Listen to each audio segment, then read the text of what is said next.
What's up, everybody? I'm Indy. That's Jay. This is Indie Game Business. Div, what's up? We're going to talk about Gamescom today. Gamescom just happened, and what PAX West is PAX happening West is now. Huh? It's happening now. Gamescom, it's not over. Oh, it may be. I saw a note about it yesterday, but I haven't checked today. Oh, I thought it was over. And PAX West is happening this week. Oh no, that's what I was talking about. Was now. No, Gamescom's over. PAX West is right now. Yeah, PAX West. I thought okay, it just we're all together, not thoroughly confused. I thought it starts on the 31st. I saw a note from a friend of mine that said her lecture was yesterday. So maybe is PAX Dev going on? I don't know. I have no idea. Again, 5 million shows. Before you're in on all the latest and everything, come to the Indie Game Business Show. We know everything. That's funny. We're fully informed. The time slot change is still messing with my head a little bit. So it's all good. It's coffee instead of beer. That's true. Yes, I am all about some coffee this morning. Yeah. So where do we want to start this morning? I guess at the very top. Lost Ember wins Indie Award at Gamescom. Lost Ember. I was unfamiliar with it. It looks really, really cool, though. You possess animals and discover a tale about the downfall of mankind. Tale like animal tale? No, I'm sure that pun is in there at some point, but no, they meant tale as in like a story. A story tale. Wonder if I have this trailer is from 2016. Well, they just got to around to getting it out. Huh. I wonder if I have this game. I don't know, but it looks pretty cool. Lost Ember. No, I don't have it. Yeah, it does. The models look really cool. So that won an award, right? Well, and that's what I thought. I thought it was an Indie Award, but it's actually called the Indie Award. So it was my, surmise from that is that it was awarded the best indie game at Gamescom. While the objective of the game is not yet clear, what we do know from the worlds of the developers themselves is that Lost Ember focuses on its narrative on a captivating story about the downfall of mankind. Nice. And what transpires from the game's trailer is what the animal kingdom represents. Neat. It does look pretty cool. 15 playable animals. And that's something that they can easily, I don't know, depending on how the story unfolds. But, adding new animals you can play as, would be a DLC for or just like live ops. Yeah. Oh, here we go. Another make games and stay afloat. Is this Gamescom? Make games and stay afloat 101? No, it was that one is simply a Kama Sutra blog. That goes along with one of the other ones that I have further down where Dan Adelman was talking about Chasm. But this is, talking about how you kind of stay ahead of as it says, 7,672 games that were released last year on Steam. And this is something that we looked at before. I mean, the number of games that are coming out on Steam is like a hockey puck. I wonder what the projected number of games for this year is. Oh God, we can figure that out. Doubled, tripled. I mean, you've got it. Won't. They're not doubling, but they are, going up exponentially.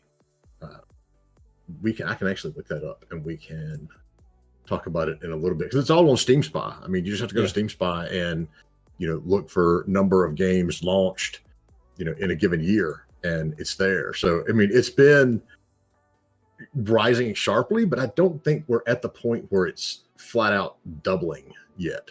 I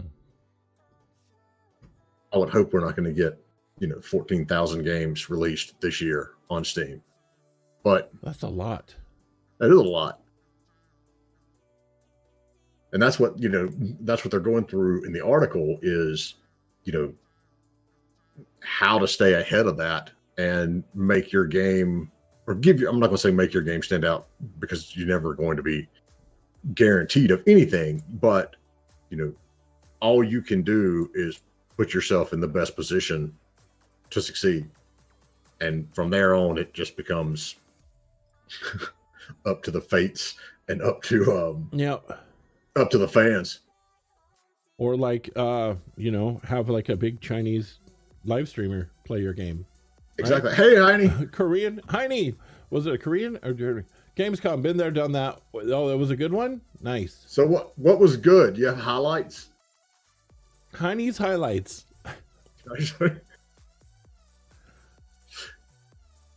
At first, I was like, because I didn't go this year. I've been for the last 2 years, but there wasn't really a reason for me to go this year.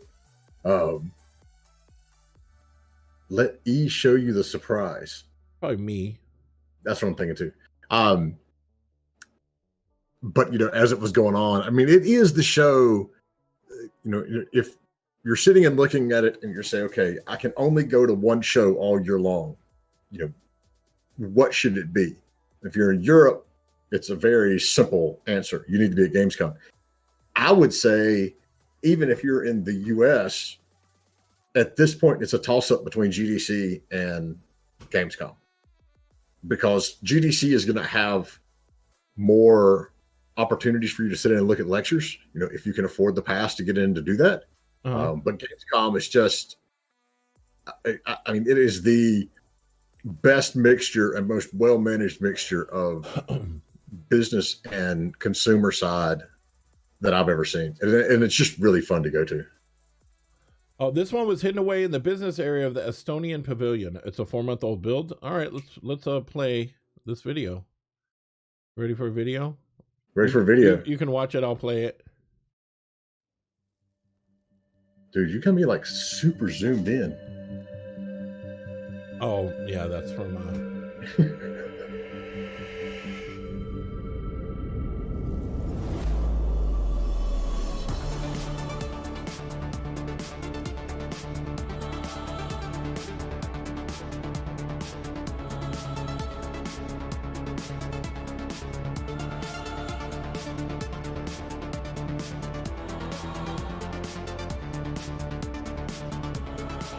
Is this Eon Flux? It looks, the art style looks a lot like it. Is this a brawler? Oh my. Or is it This looks very cool. Fighting game?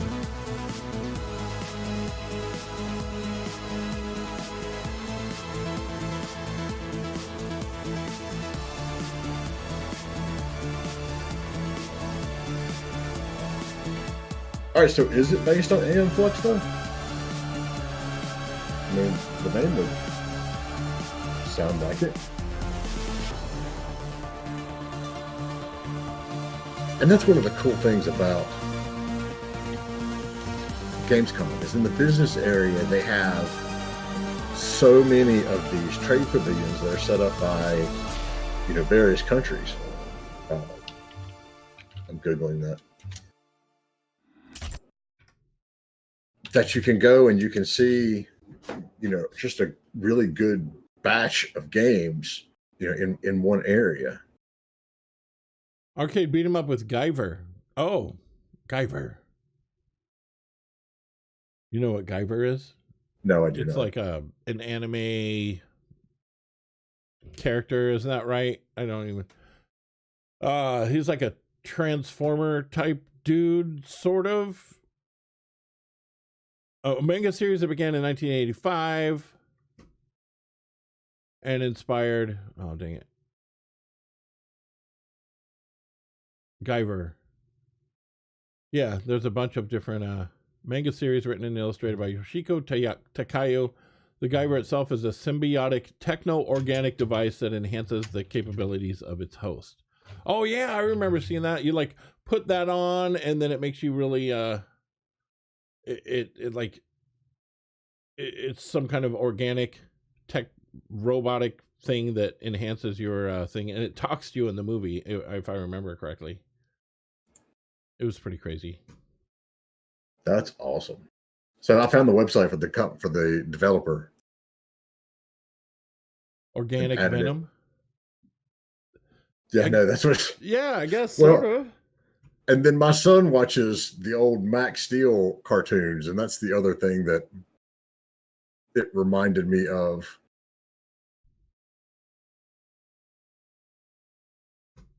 But that looks fantastic. Yeah. Did you talk to them, Heine? Are they looking for a publisher? Are they self-publishing? What are they doing? How was the gameplay? Because anything can look awesome, but it was surprising hidden away and not getting the attention it deserves. They're now in your Discord. Nice. Nice. I want to play that. Very Heine. nice. So, do they have a build of it that's out? I mean, is it playable? Is there they only had 30 followers on Twitter? Yeah. What? Send me that intro, Heine. I would totally play that. That game looks awesome. Okay, Nintendo rolls out indie-focused Switch news channel. That's like on the Switch, right? The little news channel. Yeah. So, and I didn't realize that.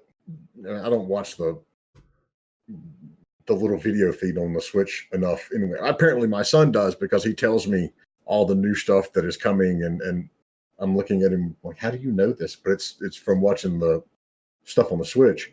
But it's one of those things that's going to help offset the fact that they want to get so many indie games on there, and they're going to have a channel that you can subscribe to, on the Switch, and it keeps you up to date with new releases, and they'll have interviews and a lot of cool things on there like that. So I look at it as it's progress. There's going to be a little something more to help with the discoverability. It's more than what they had.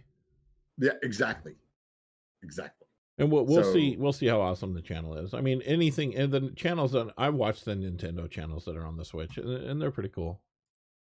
They're pretty cool, pretty informative. Get rid of all this. There we go. That's pretty cool. Okay, so Xbox. Here's the cool thing. Xbox All Access Plan. It's where you can either pay $20 a month for an Xbox One S, I believe, or $33 a month for an Xbox One X, and you get all access pass, and you get Xbox Live, and at the end of 2 years you own your Xbox. The thing is, you have to do that. You can only do it at a Microsoft store, so you can't do it online. I know, that is like crazy. 0% interest. I don't know why they don't let you order it. I mean, I can understand it would be a nightmare to deal with all the different. And it's just it's on a limited time thing, but $22 for an One S and $35 for a One X. 0% interest. I mean, that's pretty good, especially if you pay. I mean, because we pay for the Xbox Live, we get like the 3-month or 6-month package, which it ends up costing a little less, but. Yeah, my closest one is in Charlotte. I love that. That's it. I mean, the last paragraph. That's a really good deal, though. I mean, because if you add up all of the stuff that you would have to buy over the course of 2 years, even if you didn't buy other games for it, you got the console, the subscription service, all of that stuff, plus Xbox Live. I saw the math on it somewhere. It ends up being more expensive than if you just do this plan.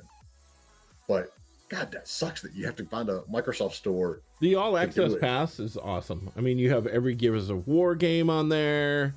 There's over 100 games on there, and they're not less like. There's some indies, but most of them are AAA. It's like all the Tomb Raiders. See, and this is where I think Microsoft has really turned the ship around in the second half of this console, whatever we want to call it. Sea of Thieves. Lifespan. That really has turned the Xbox around too, I think. I love the last paragraph. Call me a jaded cynic, but this looks like a last-ditch effort to get people on the Xbox One train before Microsoft has to start building hype for its next console. No, I disagree wholeheartedly. I think we're years away from another round of consoles.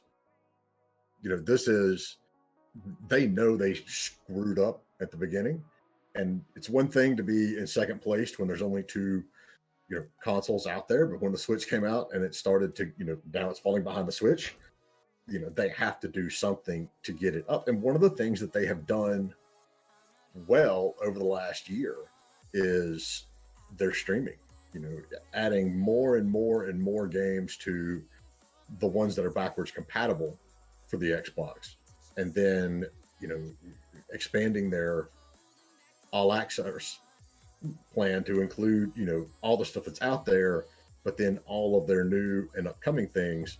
Plus, you can only get the EA all access on Xbox, I believe. But they've done it, they've done a very good job over the last year and a half of giving us a different reason to go out and get an Xbox. It's like, we barely use our PS4 in the house anymore. It's still there. That's what we've got. Lego Dimensions and Disney Infinity still hooked up to for our son to play. But aside from that, our PlayStation gets like no use. When I had Xbox and PS3, I hardly use my PS3. Honey says, but concerning Gamescom, it was quite chaos out there. Loads of nice indies on the indie arena, but there were also some nice country pavilions who mostly show indies. But aside from Romania, most of them were only in the business area. Did notice a big difference though. Indie arena is a good initiative, but more expensive. The Romania booth, but also showed indies from other countries. I'm not familiar with Romania. I'm Googling now. Now so here's the problem with Gamescom. And if you're like me and you spend 90% of your time in the business area, it doesn't really matter because, it's a lot easier to get around. It's a lot quieter. You can actually have a conversation. But to get down to the down there with the masses in the consumer area, like we had a client there last year and that's where their booth was, and it's a madhouse. They let the sorry, I'm reading Heine's thing. They let the business folks have 1 day early access to the consumer area before they open it up. But if you have a meeting to go to down there that day, it's not a problem. But if you have a meeting to go to, during the actual consumer area, when the consumers are there, or that's the only place you can go see these indie games, yeah, it's chaos. Big incubator that made it cheaper for indies to be there. Fort Triumph, Monsters Prom were there via them. Monsters Prom. Fort Triumph is from Israel, huh? So it's another thing like, Indie Mega Booth and Mixer Booth at E3. It's a new area to find indie games, which is good. There's absolutely no problem with that. The more, the merrier, because these shows are expensive to go to. And so when you've got these groups that come in and help with all the logistics and all of that stuff, it's a good thing. But all of the arenas were on the consumer floor or in the consumer halls, right, honey?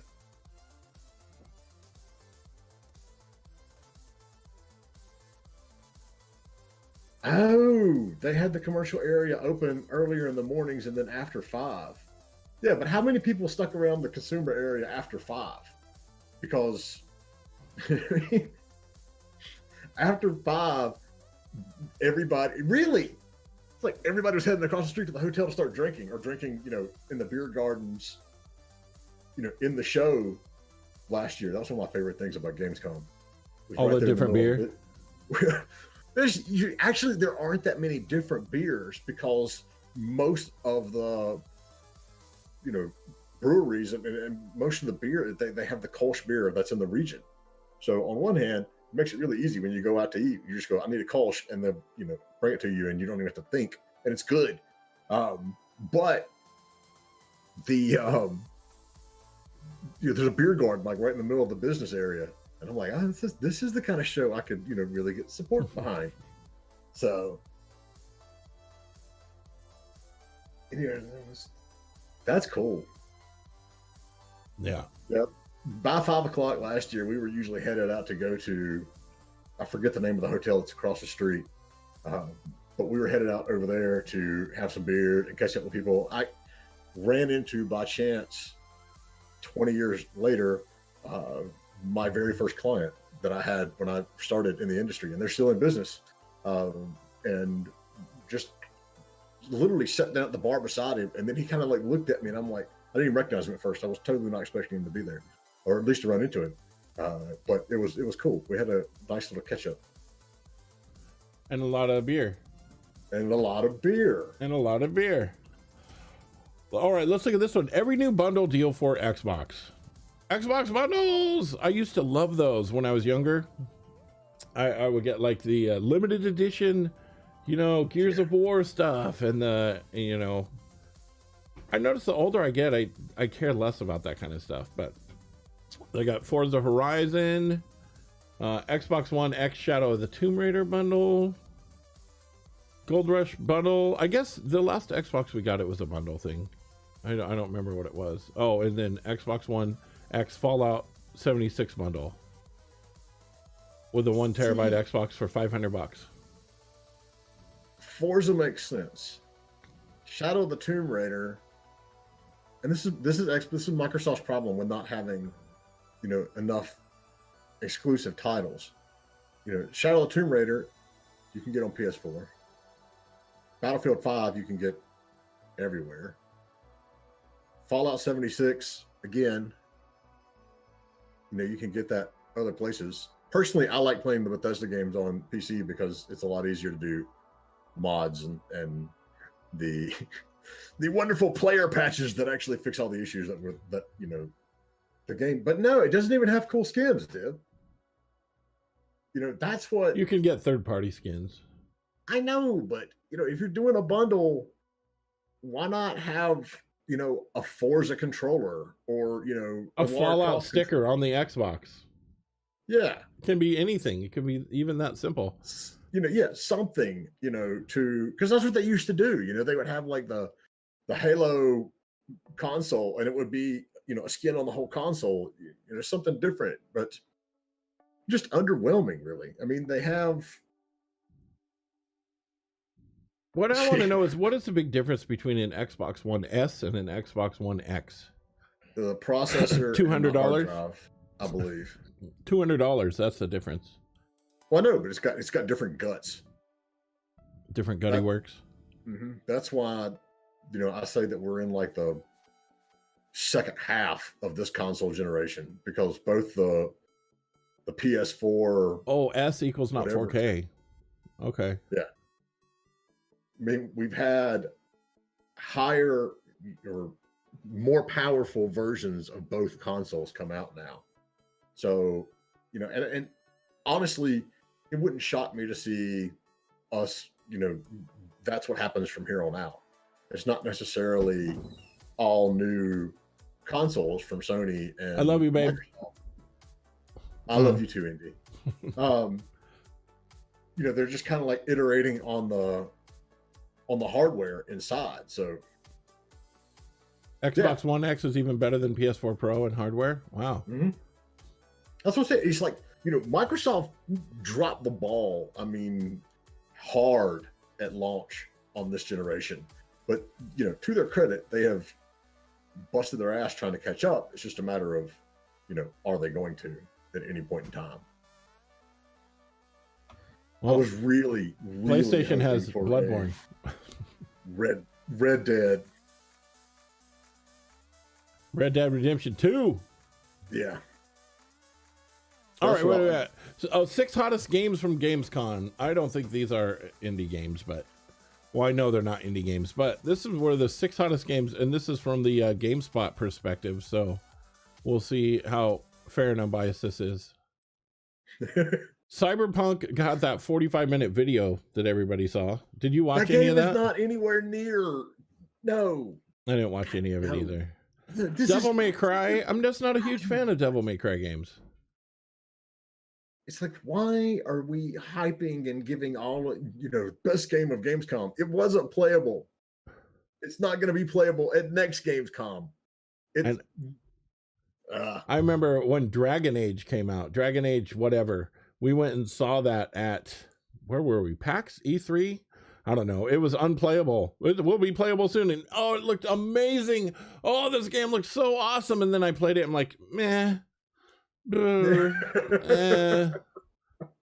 is not really that good of a game. They hyped it way hyped it. You saw it, made you feel bad because it's 2 years away. PS4 is a hell of a console. So Devil May Cry, Sekiro Shadows Die Twice, which that is the isn't Sekiro Shadows Die Twice the from the developers that made Dark Souls? I do not know. Yeah, it is. That might be a good one. Yeah. Sorry, I'm getting. I mean, it looks like a. It looks like a really badass Dark Souls, Bloodborne kind of game. March 22nd of 2019 is when it comes out.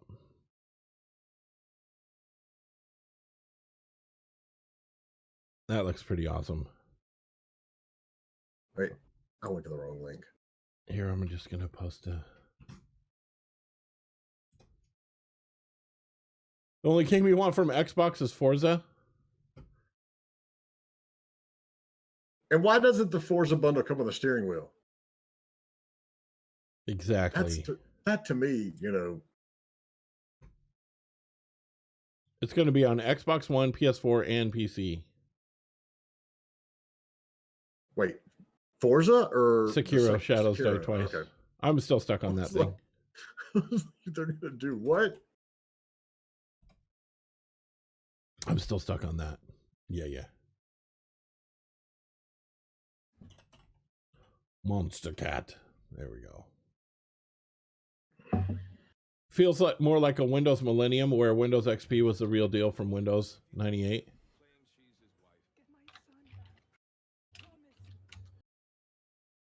A real deal.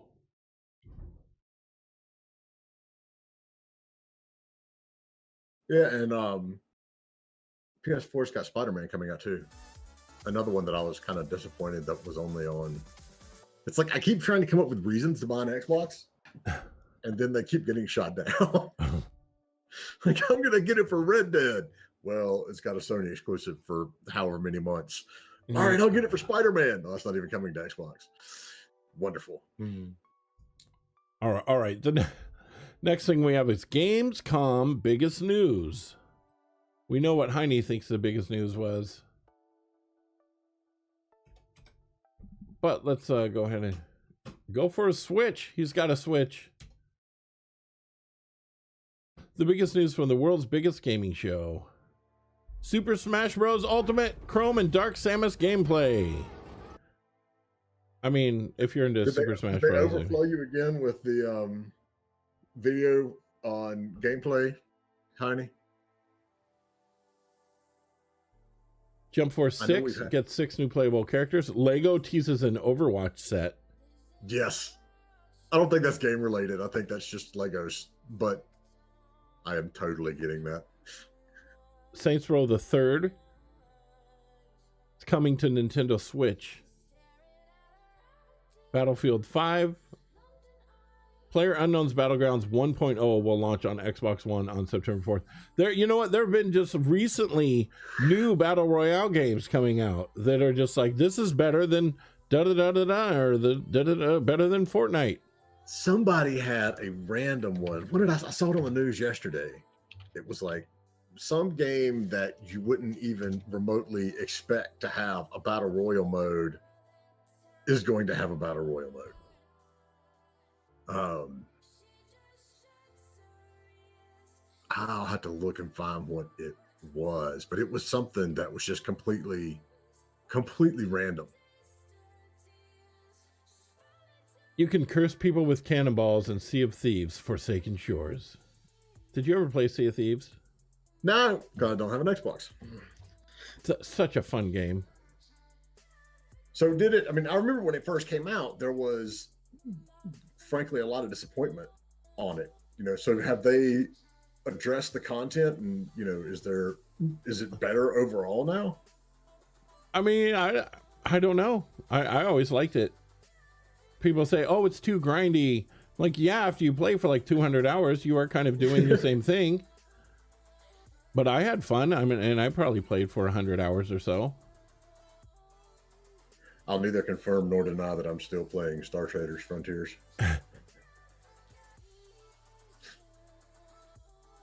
Storm Divers, a new battle royale game. If you haven't caught on yet, battle royale is a new hot genre of 2018. All right, let's see what Storm Diver. There's so many. There's so many that just recently came out in the past month. That Scum game. People have been playing Scum. Have you seen that? No, what is that? That was like on the top game on Twitch there. Past couple days. Scum. I haven't watched any of it. I'm like, oh, battle royale, and you look at it for 30 seconds and go, oh, it's a third person perspective. You're running behind someone and they have a gun. I mean, there may be some different stuff, but I haven't, Oh, okay, yeah. You know what? Storm Divers is the one that I was thinking about, because it was because I recognize that that screen now. I mean, there's that one. It's called Battle Chef Royale or something, and you run around and you get your armor is like frying pans and pots, and you put all this stuff. Yeah, and you're all running, and you're clank, clank, clank, clank when you run. Forza has a team adventure mode. Really? The NVIDIA GeForce RTX 2080. Yeah, see, I can't comment on that because that's just like random numbers to me. Yeah. I think I have a 1060. Graphics cards come out way too fast. It's like by the time you get one, you're like, oh, yes, this is awesome. I have the most. And there's another one out like 3 months later that's faster. I'm still pretty happy with my new build. I mean, I'm running Arc on epic, settings, which is pretty crazy considering Arc doesn't really seem to be optimized very well.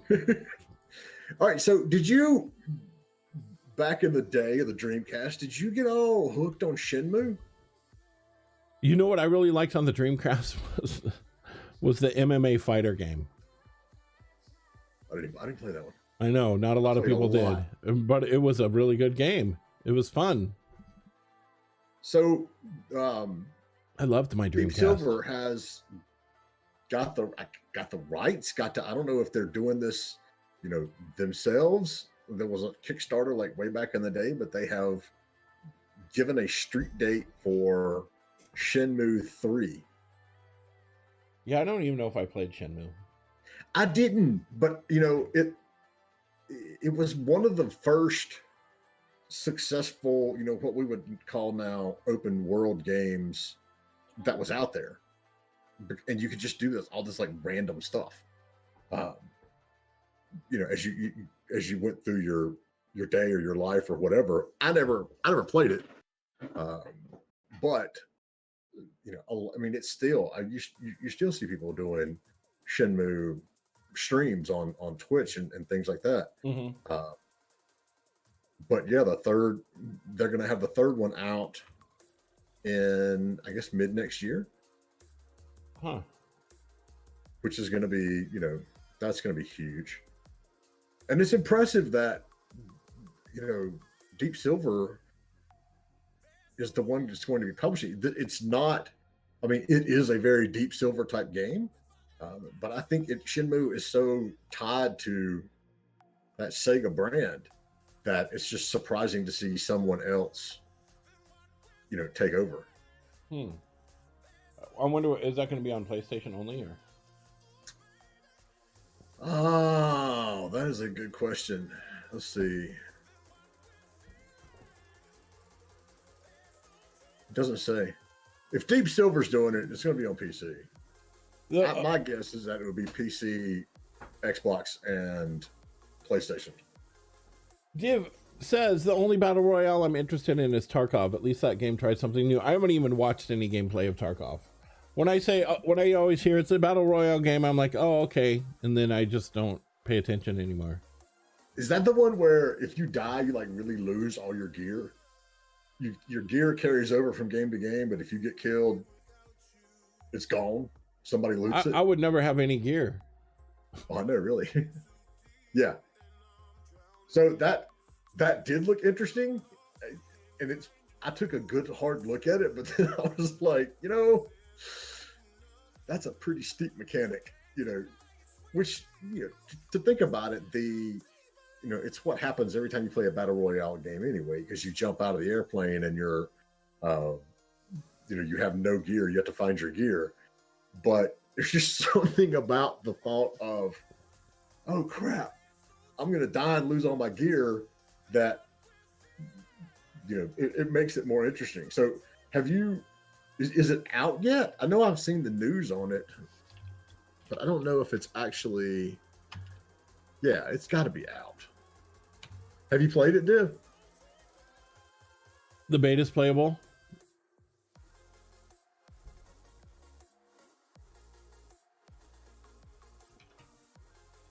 Yeah, beta's playable. You can pre-order it. There's self-publishing. Fear the Wolves. That's the new one that's coming out soon. I actually just got a thing where I could get a Rapture Rejects. That's another one. Did you see that one? That is in I saw the article about it, but I hadn't actually seen the game. World of God, what is the world of, and that cartoon, Cyanide and Happiness.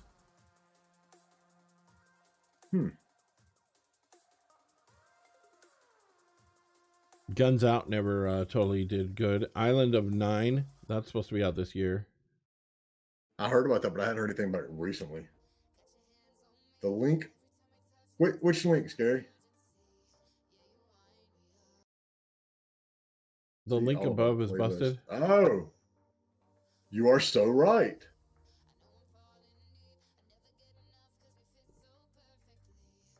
Which is weird. All right, so that's on me because I was the one setting up the timers in this, and that link doesn't even go to what that thing was talking about. So, yes, I shall fix that momentarily while we're going through this. There was this is going to be the episode of, remember that thing? I can't remember what it was, but it was that thing. There's a fighting game coming out that has brought together characters from a bunch of indie games, and they're fighting each other. Oh, there was actually a couple games that were coming out like that. One of them got put on the back burner. What was it called? You remember? I don't remember.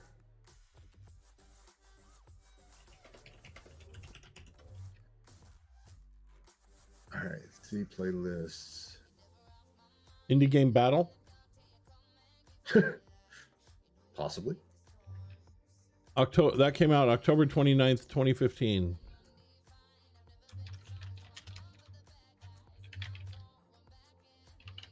Indie Game Battle features indie characters instead. Who's in it?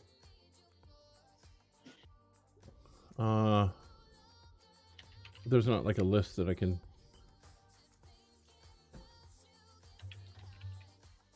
Indie Game Battle roster. Playable characters. No, this isn't the one. Well, that one's from 2015, so. Yeah, that's not the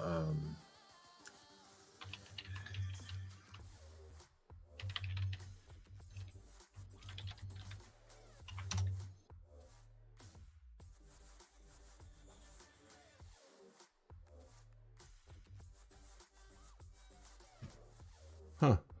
Bounty Battle. Is that it? No, this isn't it either, but this is a whole new one. In Bounty Battle, characters from Darkest Dungeon, Awesome Knots, Guacamelee, and many more meet up for the ultimate indie fighting game. Apparently, indie fighting games are a big thing now because this isn't the one I was looking at yesterday either.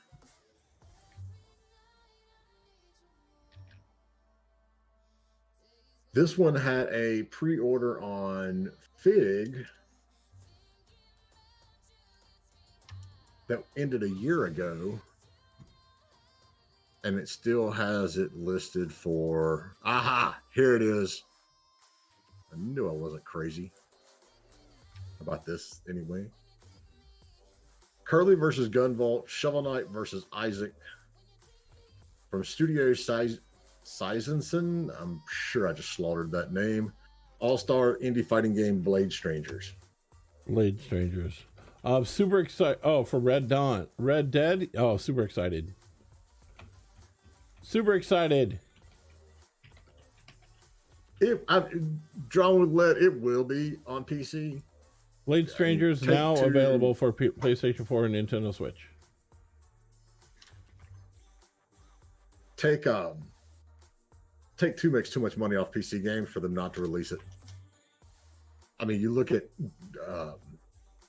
GTA, it's still like in the top whatever of on Steam. So yeah, it will be. It's a matter of when. Let's see if they have an updated article, because we know it's coming out in October for PS.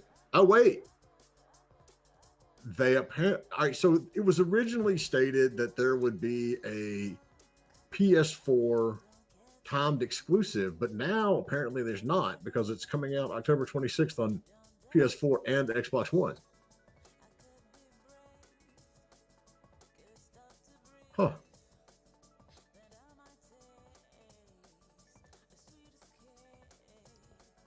So, but it didn't say anything about PC. I mean, like when it's coming to PC.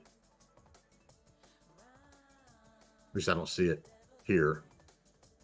And GameSpot keeps making auto. I absolutely hate autoplay.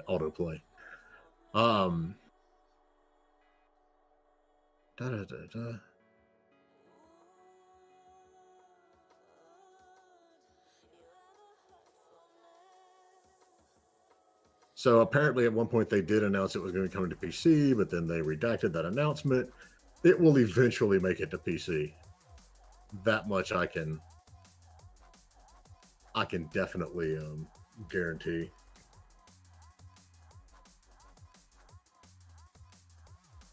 All right, so expand on that. If you get it for Xbox One, why not play it on Xbox One? Why play it on Windows 10 through?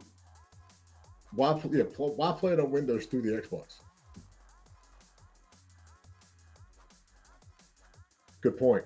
That's very. Wait, does that work? Yeah. Are you serious? Yeah, you just download. You don't play it through an Xbox. You're just able to download it. See if these is like that. Yeah, you purchase it on Xbox, then you can just download it and play it on your PC. Remember all that stuff I said about Microsoft turning the tech. That brings the question: why the hell would you buy an Xbox One? Because it's not all games. Huh. Interesting. I had no idea you could do that.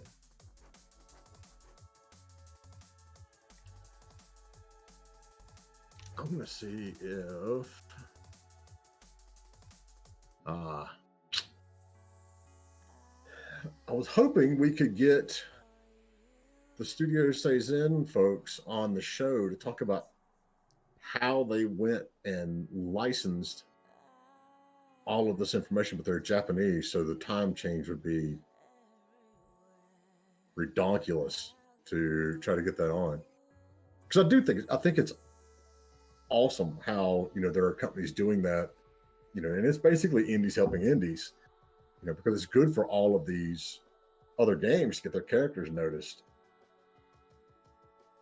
Yeah, same here, Drone. it's except for the Switch, and I do absolutely love my Switch. But did I tell you about my latest toy, Indy? What's that? When my Chromebook died, my last Chromebook, I went and got the Acer one that they only sell at Best Buy.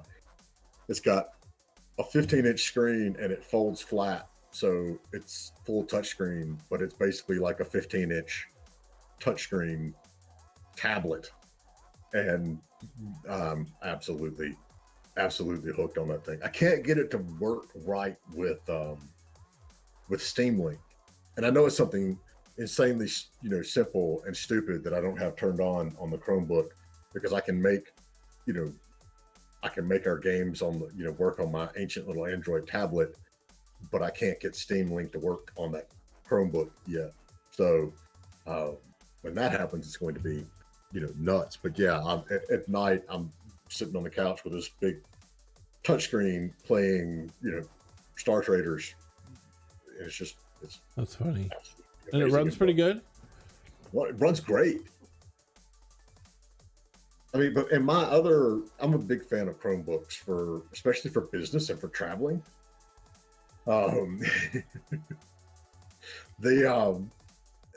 It's my other one lasted for years. And it's like that thing only costs like $450, compared to a normal laptop that you can play decent games on. If this new one lasts half as long as the last one. Styles Magoo, thanks for the follow. Yeah, and what'd you pay for it? It was only $450. Wow. Now I think you can only get it at Best Buy. Best Buy. But, it was a very good deal. Jay going for a name change. Yes, he is going for a name change. I don't know why his name changed. That's funny. Good call, though. It said David this whole time. Oh, geez. It's Monday. It's fine. Your name said David the whole time.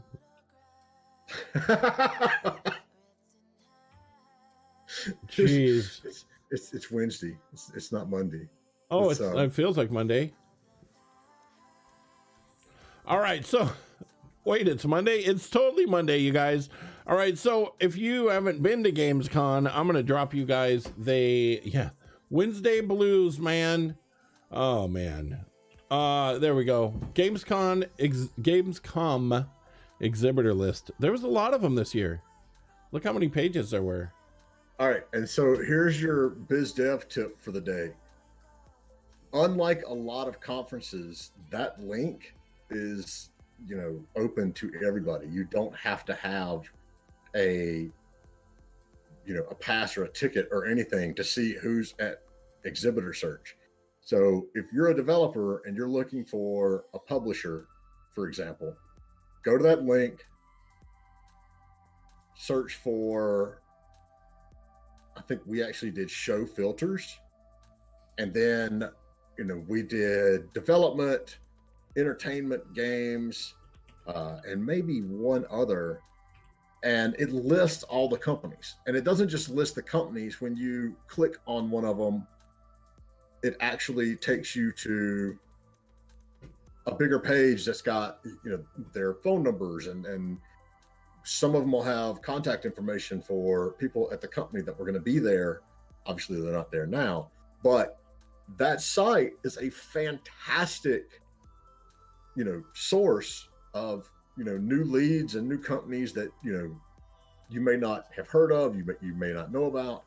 There's a lot of opportunity from a BD side to go in and invest some serious time basically data mining it. And that's what we do for this show and for all the other shows that we go to or that have this sort of access. We're constantly updating our database so we can keep our publisher guides up to date, so we can stay on top of what we need for our clients and that sort of stuff. and going in and data mining and really going through all of these uh, companies is a huge resource. Did you do that with this exhibitor list? I already did. For Gamescom 2018? Mm-hmm. That's where we went through. we went through, and let's see. I can find. So in the meantime, Duran says, so something I've been saying for a while now is that the future of consoles needs to become a service minus the box. Basically, Netflix, Hulu for games. The only thing holding us back is internet speed. Any thoughts on that? But the internet speed is not holding us back. I mean, you can play, you can stream the stuff through PS4. You know, Heine can tell you Utomic, but that's not streaming. Yeah, Utomics, the Xbox All Access streaming. I mean, we're not. Utomic's not streaming though. Well, true. Utomic is you download the game and play it. Yeah. Okay. Good point. But it's a subscription service. The PS4 though is streaming, and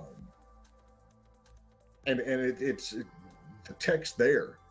You know, what's holding us back is public perception, and quite frankly, you know, business models. Because you really, at the end of the day, I mean, it would take retail sales going completely away for most companies to generate positive revenue on streaming, because you just don't get that much money from it.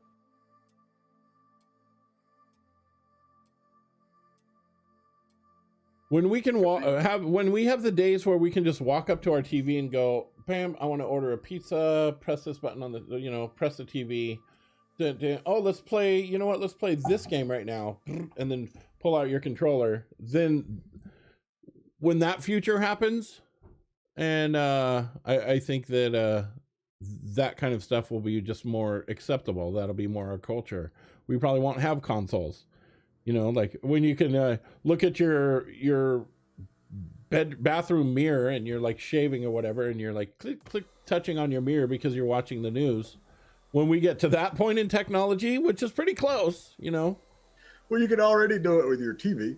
I mean, with your refrigerator. Yeah. Make calls with your fridge. I've seen that. You're going on 40 and you're finally done with the console war. You know what? I never was like, people are like, what console should you own? I'm like, all of them. Get it, really. Get them all. If consumers could just pay $60 a year and have access to every Nintendo, gamers would start playing for. Yeah, but $60 a year when they could sell one game for $60.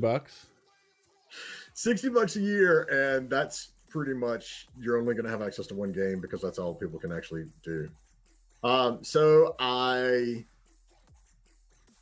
pulled up the compiled list of companies that, you know, we went through at Gamescom. Mm-hmm. And this looks like, I think Jennifer's already gone through and triaged a lot of it. 140 new companies. Wow. How big was the list altogether? How many exhibitors were there? Oh, I don't know. I mean, it's there's so many classifications for them because Gamescom is absolutely so huge.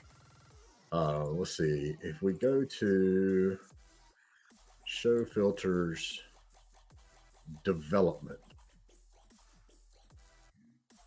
So 14 pages. There's 55 pages altogether and 20 things on each page. So that's a lot. Yeah. It's a massive show. I mean, it is ridiculously huge. And, you know, so you're going to have a whole lot of companies that are there that aren't necessarily publishers and developers. Yeah. Movies and TVs are, doing it and making a lot of money. Well, maybe they can start putting ads in games, you know? I mean, if TV shows are making so much money from ads. TV shows make money from syndication. I mean, they make money from ads, but the big money in a television show comes once you hit, I think, year 3 and you can go into syndication. that's where they make the lion's share of, of their money. Yeah. And quite frankly, a game, a AAA game anyway, costs a lot more to produce than a TV show does. We've got games that are on par with movie budgets. So I mean, I don't think we're ever going to get to the point where everything is just one giant subscription. There's too many companies. There's too much other stuff, in the mix, and retail is not dead yet. But they're always going to have the option of. Netflix. I mean, most of the shows that are on Netflix are on other things, also channel cable, or they're on. They've been in the movie theater or whatever. But Netflix does have Netflix exclusive shows.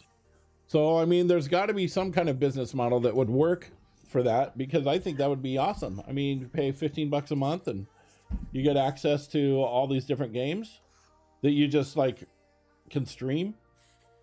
So they have Netflix is going to spend about $8 billion on content in 2018 and a neighborhood of 700 original TV shows. I'm guessing that means 700 episodes, not 700 TV shows. And I read one time, because it's not like you can go, if you're an executive at Netflix, you're not sitting around going, oh, okay, well, Stranger Things made us X amount of money. I'm sure they have some kind of algorithm to get there, but it's not like people are buying it and paying for it, so exactly how much Netflix brought in. But they've got a set of metrics that they use to determine whether or not a show is a success or not. And a success to them is, how many new people signed up, how many new subscribers do they have based on that show. So, it's different. It's a completely different model. Well, they probably can track every user's, how many people watch Stranger Things. Yeah. Or whatever. I mean, without it, they're going to look at my history and be like, what the fuck is wrong with this guy? So they ended 2017 with 117.6 million streaming members. Jeez.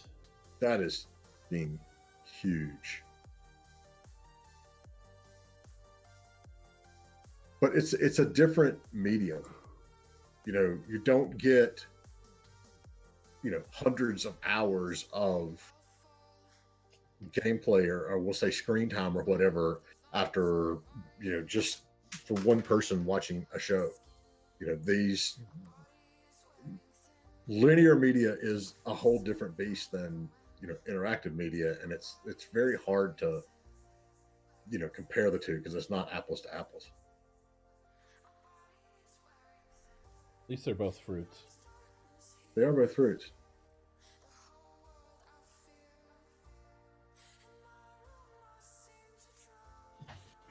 So, I mean, yeah, I see what you're saying, John. I'm just catching up here. And yeah, you do have a $400 barrier entry to play one game, but then, that barrier of entry disappears after that. And you can either do the subscription streaming and have a whole lot of content, or you can buy new games. I am one of those people who gets HBO Go just for Game of Thrones, and when Game of Thrones goes off, I cancel it. But one of the differences is Game of Thrones is going to run on everybody's machine at their house one way or another. Whether it's a tablet, a computer, or a TV, with a set-top box or a Roku or whatever, you don't have to worry about the hardware behind it. You just pull up your screen and it works. And it's not that simple with games, especially as, thankfully our tech has slowed down and we're not getting, gigantic jumps in graphic technology like we used to. But, there's more. You can't just put something out there, because if a game only runs on PS4, it's not going to run on the other ones. Whereas a movie, if it's on film and it's on digital, poof, it works across the board. With HBO Go, you can watch all the episodes, huh? Yeah. Have you got to watch Deadwood? Oh, I loved that when that was out. I watched that when it came along. And my brother bought all the discs, and I got it, and then we just binge watched it because it's. Did you watch Justified? I've never had HBO. My No, brother. it's not on HBO. It was on. It's on Netflix. Justified is what happens when you take Timothy Oliphant's character from Deadwood and pull him out of the Old West and drop him into modern day Kentucky. It's shit you not the same character, and it's a really good show. But it's Timothy Oliphant like didn't even change character. He's changed his outfit and was like, all right, now we're in modern times. Let's see. I would have rather seen the guy from Battlestar Galactica. I never watched that. Well, the new Battlestar Galactica, it's the lead character that was from Deadwood. Oh, really? Yeah, the new Battlestar Galactica. He plays Commander Adama. But this Battlestar Galactica isn't the old new Battlestar Galactica? Old new. Wasn't there a Battlestar Galactica series that came out several years ago, but it didn't last very long? Yeah. Or am I thinking of the same one? I mean, it played out. Amazing shows. Yeah, Deadwood. Justified. I'm going to have to watch that. Deadwood. Give me a version of Red Dead. That's more Deadwood meets Oregon Trail. Yep. Only if I can have the brothel owner in my what was his name? Al Swearingen. Only if I can get him in my wagon going to the Oregon Trail. Yeah, Al Swearingen. Dropping F-bombs the whole way out there, crossing the river. But yeah, if you liked Deadwood, you need to check out Justified. How much is this HBO Go cost them? Oh, it's only $15 a month for the no TV package. Oh, it's $15 a month. Oh, that varies. $15 a month. But then then I would be like, I'm going on because I've never even seen. I've seen like a couple clips from Game of Thrones, and that's really it. And then I saw like some recaps of it. I think if I got HBO Go, I would be like, okay, where's Indy at? He's gone for a month. And I'd come back with like a beard on my beard. That, read the books way back when they first came out. So when the show came out, I was like, oh, you people with the show, you should just really read the books. And that the books is so much better person. That was me. And then I sat down once the show went past the books and like watched the whole thing up through, last season. And so I'm not like hovering over my computer 24/7 to catch like the latest rumors from, Game of Thrones, but yeah, I'll absolutely be watching it when it comes out. It really is good. How many seasons is there right now? 7. Yeah, see, and there's 12 episodes a season or something? Yeah, something like that. Yeah. Okay. It's worth it. It's worth the $15 a month. It's worth it. What else do we have on? That's it. That was the last thing on our list for Gamescom. Or what? So if you were at the show, yeah, and now you're back and you're trying to, get caught up, go and check out the episode on what to do when you come back from a trade show, to get caught up. Today's Wednesday. If you were at the show, I would aim for having all of your follow-ups done by Friday of this week. And that doesn't necessarily mean, if someone said, hey, send me a playable build and your build's not playable, you shove something out the door by Friday. But by the end of this week, you should have at minimum emailed everybody that you met with, regardless of how important you think it was or how you think the meeting went. Email everybody and thank them for meeting with you. And, if there are like little things that you promised to send them, send it out, then. But, too many times I see developers come back from a show and they're just absolutely laser focused, tunnel visioned on, one meeting. And this publisher just loved our game. it was amazing, and it's a done deal. We just need to go sign it. And so I'm not going to worry about these other meetings that I had.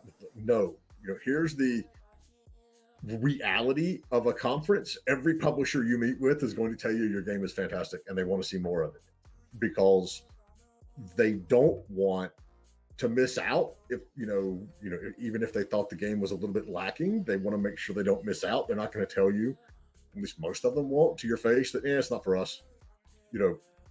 They're all you always come back from a conference and a trade show and you're just like, oh, everything is wonderful. We're going to have so much business this year, and you got to follow up with everybody. You can't get that laser focus in there, and just be, and that one meeting that you thought was kind of like, I don't know about this guy. That could be like yes. The person that is like, hey, I love this, and let's invest $100,000 in your game or whatever. That could be like your your next big connection. You speak the truth. The other side of that, whatever, we weren't, that person that you met with isn't going to be at that company forever, and they will remember the way that you acted, your behavior, did you follow up, were you nice, that kind of stuff. That QA lead that you met this year, in 3 years could be the lead producer on a big game or at a big publisher. That's just the way that this industry works. So, if nothing else this week, if you were at the show, circle back and follow up on, all of your meetings, make sure nothing falls through the cracks. And then if you weren't at the show, absolutely go in, follow that link that, Indy put out there for the exhibitor list. I'll post it. Go through it, spend some time, and it's going to take you some time, but spend some time to go through it and see, what's in there that you may not have, seen at the show, or, that sort of stuff.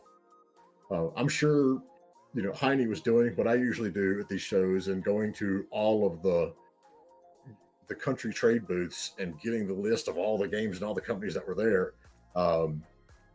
Because I still have my key players from the German market of last year. Just sitting there. Yeah, well, it is, but it's because it's over there that, it's in the reference stack on my desk. Is that what that is? Yeah. I've got a little stack of books that the other one that's over here, it's actually from Gamescom as well, the Korean pavilion. But they have, I'll show you. So these guides that the trade companies do, you can see it's got contact information on the game, that sort of stuff. These are invaluable. I know everything's online these days and, all that sort of stuff, but, some of these countries, and Germany and Korea are two of the biggest ones. Let me see here. Do a really, really, really good job. So here is Koch Media's entry for last year. It's got what they do, who was there, their contact information, all that kind of good stuff. This is also the type of stuff that you can find on that guide if you weren't there. But that's one of the big, if you're not following up on potential deals that could have been done, just catching up and seeing who's new in the industry and who's doing what is a major aspect of it. And so we're fortunate that, Gamescom leaves a lot of that contact out, the information out there and makes it publicly available versus, these other shows that you have no idea, or you have to go and pay to get a certain level pass to even get to the matchmaking software side of it. So yes, excellent. That's my 2 cents on following up from Gamescom. Are there any questions that anyone's got today? On Friday, we're going to have another friend of mine, Stephanie Deming O'Malley, is going to be here. Her company has been around since 2000, so 18 years now in the industry. They provide the most robust localization management software out there. And basically it started because they were managing localization for Activision and a couple of the big companies back in the day, and they needed something on their end to help streamline that process. And once they got it up and going, and then they realized that this is actually something that's needed throughout the industry. So, they licensed the technology out. Now they do all of Activision's games. They do all of Take-Two's games. They do League of Legends in countless countries around the world. But Stephanie's going to go through, how you prepare for localization. When you start localization, all of the nuts and bolts of how you do this and how you do it well and how you do it affordably, because, a big localization project is not cheap, especially depending on how many, languages that you're shooting for. But she's going to be here on Friday, and that is going to be a very good show. Yeah, that'll be interesting, because honestly, I don't know. I mean, I know localization, changing all the translating everything to different languages. That's literally all I know about it. And there's a lot of stuff in there that you don't really think of. There's the W test, which, W is the letter in the English, or the whatever we call our alphabet, that has the largest width when typed. So when you're testing to see how many characters you can fit into a slot in a game, you always want to just make 20 W's and make sure that it's going to look right and it's not going to mess up any of your formatting. There's a lot of little things like that, that people don't think of. And then, there's localization is one of those things that we always, constantly harp on with our clients, because there's a lot of revenue to be made. Yeah, exactly. There's a lot of revenue to be made from, getting a well done localization of a game out there. You'd have to draw lines of W for miles. That's crazy. Mm-hmm. W is a weird letter. That way, you're not going to break anything. Oh, and the other, so Friday, we ran a marathon of 8 or 9 shows. I don't remember how many I threw in the queue there, but it went over very well. So, that's something that now Indy and I have been doing this enough that we actually have a nice back catalog. We could probably do a 24-hour marathon of it, huh? Yeah. I went through, hold on, let's see. I went through and actually added the relevant ones to a collection. There's 18 videos, so we can't quite do a 24. I didn't put so now you can go to collections on Twitch, and there's one called Indie Game Business Episodes.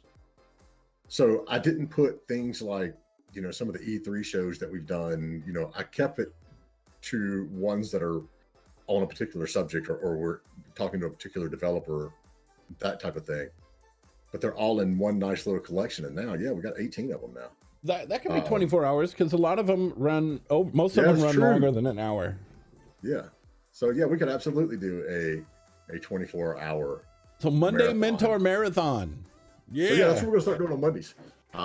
I'll queue up X amount of shows, and, we'll have them running on Mondays in case you miss something. And there'll be a little schedule that shows what shows up next and all that stuff, right? Or is that how it works? I have no idea. Okay, well, that's good. Is that how reruns work on Twitch? I don't know. I don't run reruns on my channel, so I'm not sure. I don't think it might not do it. You like day streams, by the way? Oh, you like these early ones? Well, this is our new schedule. We start at 9 a.m. in the morning. I haven't even had one drink of my coffee yet, because I wasn't feeling good. Here we go. Cheers.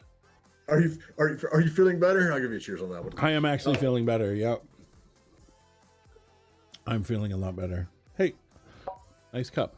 It looks like ours. The Contigo? It is. I don't have the top on mine. This thing keeps your coffee warm for like 8 hours. No kid. Yes, I love it. Go buy a Contigo. I'm drinking chilled coffee though, so. Well, it'll still keep it chilled for hours. Yeah. But yeah. So yeah, that's what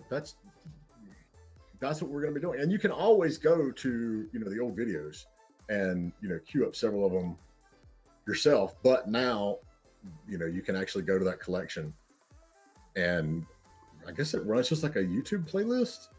Yeah, sort of. And what I do is I take all the videos, I download them, and then I edit out like the little part at the beginning that's just silence and movies and me muting my microphone and that kind of stuff, and then delete all that stuff, and then then edit them and repost them up to just kind of clean them up a little. You enjoy being able to participate? We like it. We like it. Can I talk about the charity? Yes. And we need to talk about your other charity when we're done too. Now, well, I'm actually doing two stream, and it's not you now live. Okay, now we're good. I'm actually doing two charities. One is today. I start at, well, I might start early. It depends on how I feel. 4 p.m. Pacific, and it's for this right here. You know what? I'm just going to post my donation page too. And then that way it will tell you a little bit more about it. Charities for the week. So Game Changer leverages technology and innovation to empower patients suffering from life-threatening illnesses to play, learn, and socialize. And they have raised a lot of money. The link for it is, and there's also bonuses or whatever you get for donating, which I'll show you if I get the link up here. Bam. There we go. It's called rewards. So Kenny Roy, who designed the game I Hope, and who I know, I don't know the other person that designed the game, Rakuan. So you donate $10, you get that. You donate $15, you could win a Minecraft fun pack. So there's different things that you can win. My stream is live. It's going to be, what's up, Paul? It's going to start at 4. And then this weekend on Friday, I am involved with a charity for the Vero and Louis Foundation, which is a French. Let me find it. What they do is building a home well suited to different needs is their open link a new tab. They actually build the physical homes for adult children that have autism so that they can get their independence and live on their own. And so that is actually going to be on another channel that I own called the Indie Initiative. .tv/the Indie Initiative, and that's a 3-day long charity event. I guess we should talk about that too, Jay, if you were. And we still haven't even got to the one that I'm helping with. The 12 days of Indie. Reported multiple accounts. The 12 days of Indie. That is a 12-day long marathon that is in November. That'll be on my channel on www.twitch.tv/indie. And that is actually sponsored by one of the sponsors is the Powell Group. It's a 12-day long charity marathon to raise money for Toys for Tots. And that is fun. We got 30 different live streamers. People do ridiculous things. There will be singing. There will be Christmassy stuff. And normally we would do that in December, but we'll do it from December 1st to December 12th. But what we noticed happening is there's a lot more charity events happening. We've been doing, this will be our 6th year. So we moved it to November. So that we are not in the middle of all these other charity marathons that are happening. Plus, by the time we would get the money for Toys for Tots, they couldn't use it that year because that money, they already bought everything. So by doing it November, we'll get them all the money for this year. And we've raised over the past 5 years, $50,000 maybe. Something like that, because some years we've raised 14. I think one year we raised 16. A couple years we got 6,000. And these are not we have had a couple big, large streamers, but most of the time, there will be under 100 viewers in the channel, and we raise that much money, which is really, really awesome. Gamers doing things for all around the world. Yep. So, and yeah, Powell Group Consulting is sponsoring that, right? How's that working? Yes. I don't know. May have to, if you're gonna have Christmas stuff before Thanksgiving, I might have to pull our, sponsorship because I'm like totally against Christmas stuff before Thanksgiving. Yes, we're going to be helping get the word out and mainly reaching out to the developers and the publishers that we know and trying to secure some some promotion, some free stuff to give away during 12 Days of Indie. Yeah. Oh, I'm not going shopping this year. Some years what I did is I went shopping. One year we spent $6,000 at Toys R Us, and we filmed it, and we got like a bunch of carts. Well, yeah, you can't. But that was when they would send the money to me, and then I would have to donate it, and that kind of sucked because what we're doing this year is the money's going right directly to them. Finally, they got a PayPal account that we can use. Before, they would never get us a PayPal account that we could go to directly. But yeah, we've got custom stuff. Ray is working on the artwork again. Ray Robotnik. And we have like little animated GIFs for alerts and stuff. All of the Indie Ogre. Oh, look what I got here. Oh, this is my shirt, which I probably should be wearing right now, but I don't know if you guys can see that. My GameChanger.org. It's green, so it's kind of invisible. Oh, I was getting ready to say, what is that weird ink? But it's not. It's green screen. Okay, never mind. It's green screen. If you could get the shirt to actually look like what you just showed, that would be fantastic. Oh, if it was like see-through, you can see your guts. It's a monkey, so you win. Dang it. Now it's upside down. God. My brain is a little boot. Yeah, Game Changer and friends. So yeah, I'm pretty excited about it. I used to do like be involved in a charity event like at least every couple months, and I haven't been in a while, so we're not sitting in an arcade. Dreams crushed. Yes. Never done a charity event for monkeys. You know what? We did charity event for pit bulls. We've done a charity event for like red pandas. We can do a charity, and I want to do, but honestly, I need to get you to run it because I have no idea how to run it. For our friends at the Conservator Center, they have lions and tigers and jaguars and lemurs and all of these wonderful animals that they bring together and take care of. And it's like a 501(c) or whatever. I think so. Yeah. We do. That's another passion project of us in the Powell Group. We actually create PlayStation 4 themes based on their animals. Then we sell them and we send them the money. Oh, that's neat. Mm-hmm. I know. I caught myself before I said bears. Oh my, because they don't have bears. Oh. We have bears up here. They don't have bears down there. But yeah, I've reached out to them and I was like, hey, we're going to do one. And, we just have to actually do it. You missed us. Well, we're on early enough now, gamer. So. Where is it? Here we go. So when is the second one you're doing? Okay. My Game Changer one is me at 4 p.m. Pacific, which would be in about 5.5 hours. Yes. For me, the one that I'm involved on it on Friday. Let me look and see what my time slot is.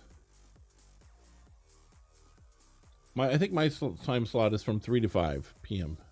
on Friday. And that's the one with the monkey? No, the monkey one is today from 4 to 8 p.m. Ah, got it. Conservative Center, nice. My wife and I are involved in a charity here. It's called No Pet Left Behind. Yeah. Where it like helps home. They during the winter, everyone that's in No Pet Left Behind drives around with a bunch of dog coats in their car, and then when you see homeless people, everyone pulls over and gives them coats, and it helps pay for vet bills,